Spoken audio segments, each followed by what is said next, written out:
గరుడధ్వజాయ తాపత్రయోపశమనాయ భవౌషధాయ తృష్ణాదివృశ్చికజలాగ్నిభుజంగరోగ క్లేశవ్యయాయ హరయే గురవే నమోస్తుతే. ఊహకందని వ్యూహాలను నిర్మించి ప్రపంచమంతటా వ్యాపించిన నారసింహుడు 4 వేదాలలోనూ గోచరిస్తాడు. నిజానికి పరమాత్మ ప్రాభవమే 4 వేదాలలో ప్రతిపాదించబడిన పరమార్థం. విరాట్ పురుషునిగా, సూత్రాత్మునిగా, అవ్యాకృతమూర్తిగా, తురీయకృతిగా మహర్షులు కొనియాడిన చతుర్మూర్తి నరసింహమూర్తి. 4 వేదాలు కూడా నరసింహుని పాదాలని సేవించడం వల్లనే తేజోవంతమయ్యాయి. మంగళదేవత మహాలక్ష్మితో ప్రపంచమంతటా సంచరించే నృసింహ గమనాన్ని ఎవరూ గమనించలేరు. నారసింహుడి శాసనం పరమ సూక్ష్మమైంది. శాసించినట్టు తెలియకుండా శాసించటం, కదిలినట్లు అనిపించకుండానే కదలటం ఆయన వైచిత్రి. జన్మ లేని అజునికి ఆద్యంతాలు లేవు.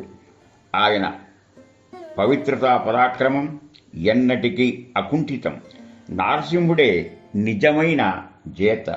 ధర్మాన్ని ప్రతిదినం ప్రతి కణంలో వర్షింపజేసే పరమ గంభీర సమరతంత్ర లక్ష్మీనారసింహుడు మనకి ప్రసన్నమగుగాక అని చెప్పి ప్రార్థన నిత్యకృత్యం చేయాలి.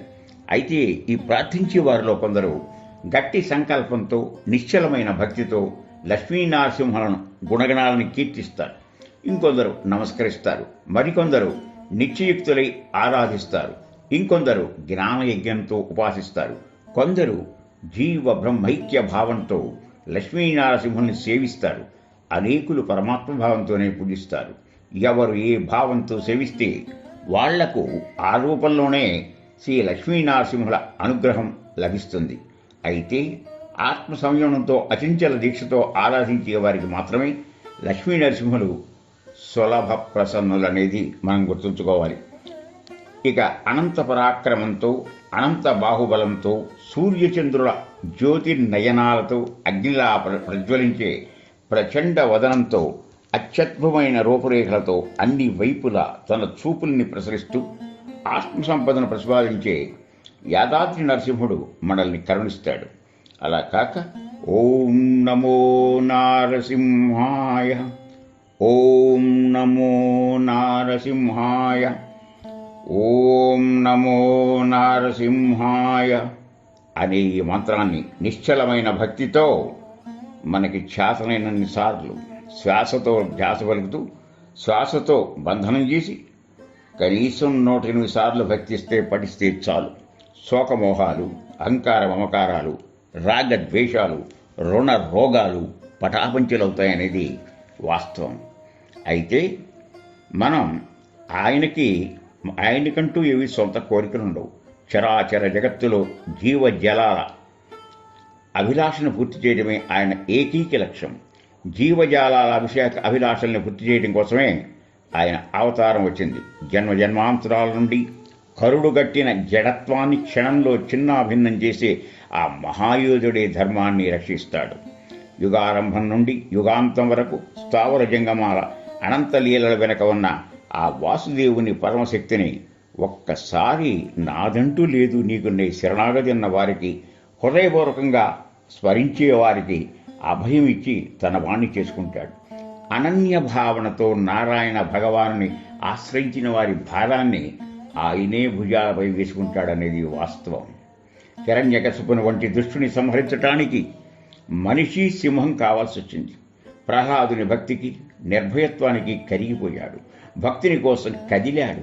నరత్వం మృగత్వంతో నారసింహుడి స్వార్థశక్తిని సంహరించాడు. భక్తుని కోసం సర్వవ్యాపకత్వాన్ని నిరూపించాడు. అందువలనే భక్తుణ్ణి వేధిస్తే ఆయన అసలు ఊరుకోడు. ధర్మపు హద్దుని అతిక్రమించిన వారిని నారసింహుడు ఏనాడో క్షమించడు. ఆయన అవతార ప్రయోజనాలే అంతర్వేది, అహోబిలం, సింహాచలం, కోరుకొండ, వేదాద్రి, యాదగిరిగుట్ట, ధర్మపురి, మంగళగిరి వంటి మహాక్షేత్రాదులు, యుగాల నాటి ప్రాచీన విష్ణుధామాల దివ్య నారసింహమూర్తులను మ్రోకుతూ మన జీవితాన్ని శక్తివంతం చేసుకోవటం కోసం నిర్మల భక్తితో, నైపుణ్యంతో శ్రీ లక్ష్మీనరసింహుని కీర్తించుకుందాం. లక్ష్మీనరసింహుల సన్నిధిలో ఉన్నామన్న ఆనందాన్ని సొంతం చేసుకుందాం. జన్మల మిగుళ్ల దుఃఖాలను తెంచుకోవటం కోసం చిత్తశుద్ధిగా పవిత్ర స్తోత్రాలను ప్రార్థిస్తాం.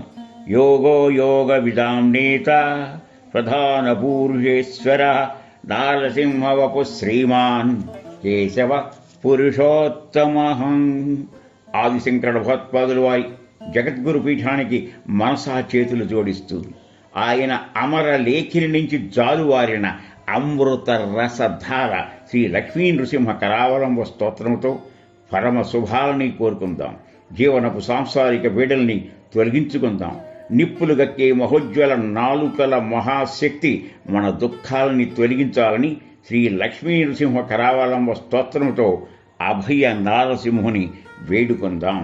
మహాట్టహాసాల స్ఫోట శబ్దాల సింహనాదాల వీరావతార ప్రచండ శక్తి మనకు ప్రసన్నం కావాలని శ్రీ లక్ష్మీ నృసింహ కరావలంబ స్తోత్రంతో దివ్య నారసింహుని ప్రార్థించుకుందాం. కాలి వేళ్ల గోళ్ల నుండి శిరస్సు వరకు హిరణ్య వర్ణాలతో ప్రకాశిస్తూ ప్రతికూలతలను విచ్ఛిన్నం చేసి కాలాగ్ని మనపై కటాక్షశ్రీలు వర్షించాలని శ్రీ లక్ష్మీ నృసింహ కరావలంబ స్తోత్రంతో వీర నారసింహుని సేవించుకుందాం.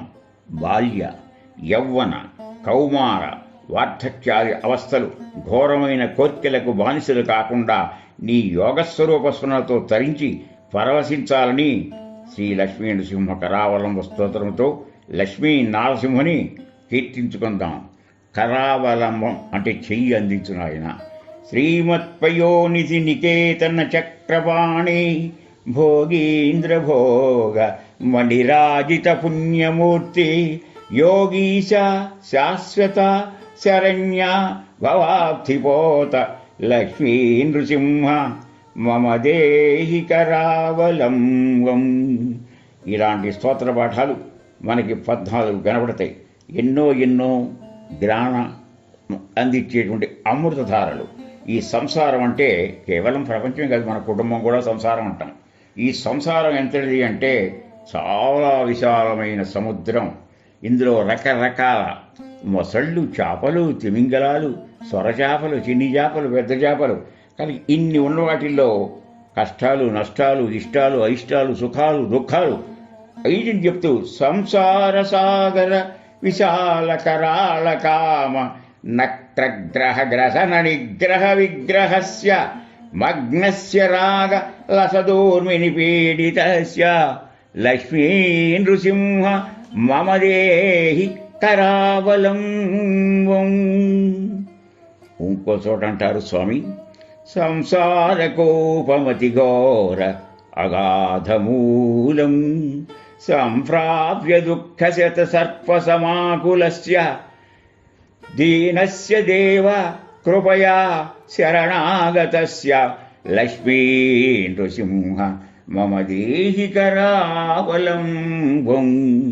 మానవ జీవితం అంటే ఏమిటి?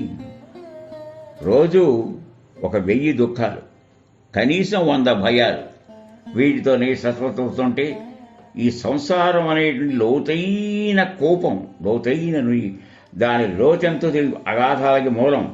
ఒక్కసారి కనుక దానివల్ల ఇబ్బంది పడితే శతసర్ప సమాకులస్య 100 పాముల కాడుతో సమానంగా ఉన్నటువంటి మేము దీనులము, మమ్మల్ని బయటపడే తండ్రిని చెయ్యందిచ్చని చెప్పేటువంటిదే సంసారాన్ని గురించి మనకి చాలా చాలా విషయాలు చెప్తారు.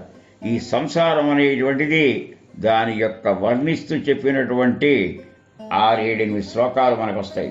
కనుక వీటి నుంచి ఎలా బయటపడాలంటే ఏకైక మార్గం ఏది ఉందంటే ఆయన చెయ్యి ఇవ్వాలి. ఆయన కరుణా కటాక్ష వీక్షణాలు మన మీద ప్రసరించాలని చెప్పేటువంటి ఇది.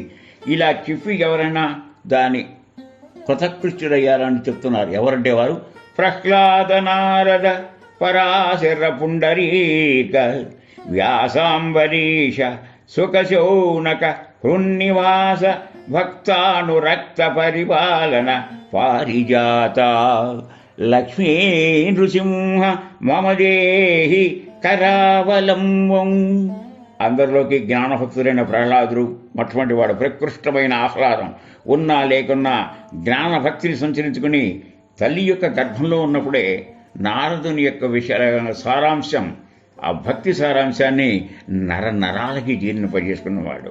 లోక కళ్యాణం కోసం లోకాలను తిరిగే నారదుడు, అలాగే పరాశరుడు, పుండరీకుడు ఇలా ఎంతోమంది కృతకృష్ణులని చెప్పడంలో మనకి ఇది లేదు. కనుక మనకు తెలుసుకోవాల్సింది ఏమిటయ్యా అంటే ఆయన సామాన్యమైనటువంటి అవతారం కాదు. ఎందుకంటే అన్ని అవతారాల్లో మత్స్య కూర్మ వరాహనంగానే మూడోది ఇంకో అర్థం ఉంది. వర అంటే శ్రేష్టమైనది. శ్రేష్టమైన అహం, శ్రేష్టమైన అహం మనతో ఏది ఉంది? మనలో ఉన్న చైతన్య స్వరూపమైన ఆత్మ ఎంత పవిత్రం అంటే దాన్ని వరాహం.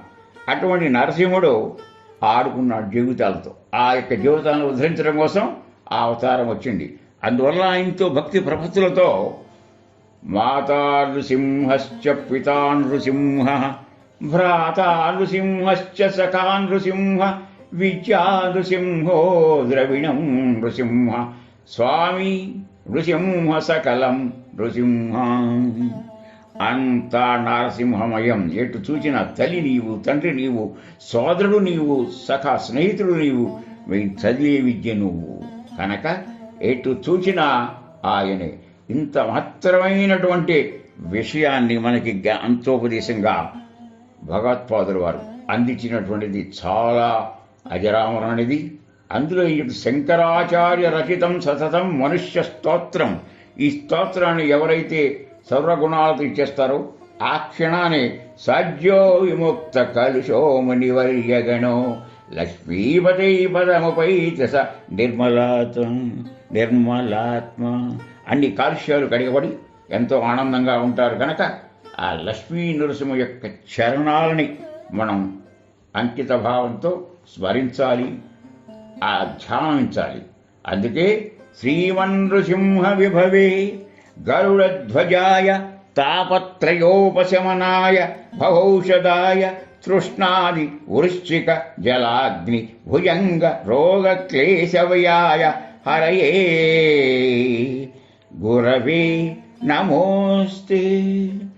ఆ నృసింహ విభుని గరుడధ్వజుడు అయినటువంటి నృసింహుని చేస్తే తాపత్రయం హర విభోరవసాన్మురారే కరుణయా సరసీరుగాక్ష మచ్చిష్య బప్యను దినం పరిరక్ష విష్ణు శ్రీ వెంకటేశ మహోదయ కరావలంబం అని చెప్పి విష్ణువతారాలు ఒకటైనటువంటి ఆ వెంకటేశ్వర కరావలంబం చెప్పుకున్నాం. కనుక ఆది భౌతికం, ఆది దైవికం, ఆధ్యాత్మికం ఈ మూడు తాపత్రయాలు. వీటన్నింటికీ ఔషధం ఏమిటంటే అదీ కాక వృశ్చికాలు కానీ, పాములు కానీ, జలంలో ఉన్న ఇబ్బంది కానీ, అగ్నిలో కానీ, పాముల వల్ల కానీ, రోగాలతో పీడింపబడిన వాళ్ళు కానీ వాళ్ళకి ఏమిటంటే ఆయన పాదాలని ఆశ్రయించాలని చెప్పి అలాంటి ఈ భవౌషధం అంటే ఇహానికి భవానికి రెండింటికి తాటిచ్చే మహనీయ శక్తి గల నరసింహుణ్ణి మనం ధ్యానిద్దాం, తరిద్దాం. హరి ఓం. సహనావతు సహనౌ భునత్తు సహ వీర్యంకరవావహై తేజస్వినావధీతమస్తు మా విద్విషావహై. ఓం శాంతి శాంతి శాంతి.